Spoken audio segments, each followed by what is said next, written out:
So, bali sa Costco, nung kailan yun, may nag-sale ng tray. Yung baking tray, guys. Kasi yung baking tray namin, kung meron kayo nito, matagal na yun. At saka, medyo marumi na siya kasi naalala ko noon nung binili ko yun. Nasa ano lang yun, nasa garage sale. So, I decided na bumili ng bago since na may naka-sale naman sa Costco. Kaya ito siya. Maganda siya, guys. Kasi, pag nagluto ka ng pork ribs na hindi mo nahihiwain, tamang-tama lang yung size. At saka yung kung mag-bake ka ng cookies. Ayan. Tapos mayroon din siyang maliit. Ayan. So, dalawang malaki na magkaparehas yung size. Tapos isang maliit. Ayan. So, ito guys yung ribs. So, bali kasi nung binili ko to, tinamad na hindi ko na siya hinati. Pero okay lang yan kasi mauubos din naman to. Kung hindi maubos mamayang gabi, makakainin din naman to bukas. So, ang gagawin ko, lalagyan ko siya ng Montreal steak seasoning. Yan.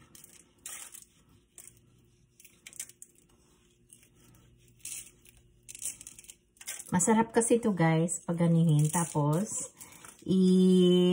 i-bake ko siya for like 40 minutes na may cover. Tapos, pagkatapos nun, i-uncover ko siya. Lagyan ko na siya ng barbecue sauce sa taas. High heat na siya, guys. Pag sigurado ako by 40 minutes, tapos another 20 minutes or sa high heat, malambot na ito mamaya. See, it's always nice na pag kumain tayo ng ganito, yung pork ribs na very tender na siya. Kasi parang basta masarap talaga siya guys pag kumain ka ng ganito na yung pork ribs ay malambot na siya na yung hanggat sa yung mga laman natatanggal na lang sa mga ribs, sa buto-buto. It's really good guys. Ayan, so dito na siya guys na I covered it with aluminum foil. And I'm gonna put it in the oven for maybe 40 minutes to an hour. It depends. Yeah.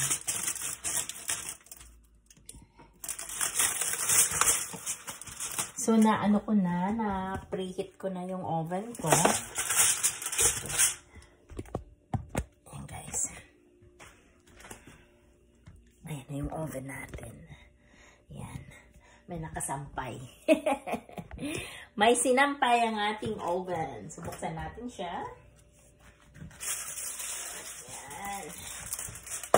Lagay natin sa loob. Dito lang sa second rack.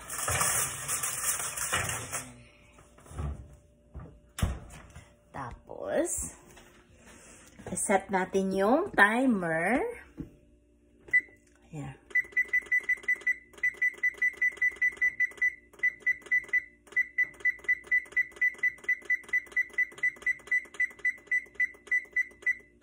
For 45 minutes, guys. Yeah. BBQ sauce. My BBQ sauce.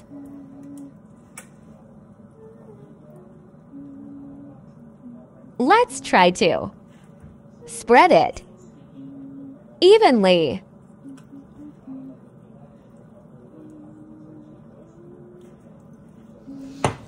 Guys, I'm using a silicone brush to spread my barbecue sauce over my ribs. Ayan, spread natin.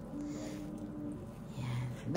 Bali lang guys, yung tender lang yung pag-spread natin using our silicone brush.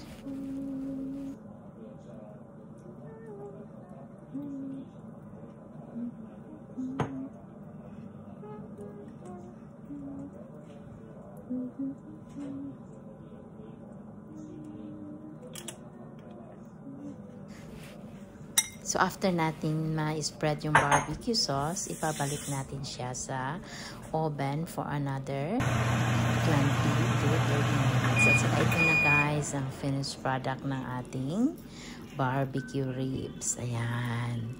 Diba? Perfect lang yung kulay guys. At saka Yan, makikita natin na juicy talaga siya. Yan, at saka malambot na siya. Yan, guys. Oh, look at that. Diba? Ganun lang kasimple ang paggawa ng barbecue. Barbecue pork ribs. Try nyo minsan, guys.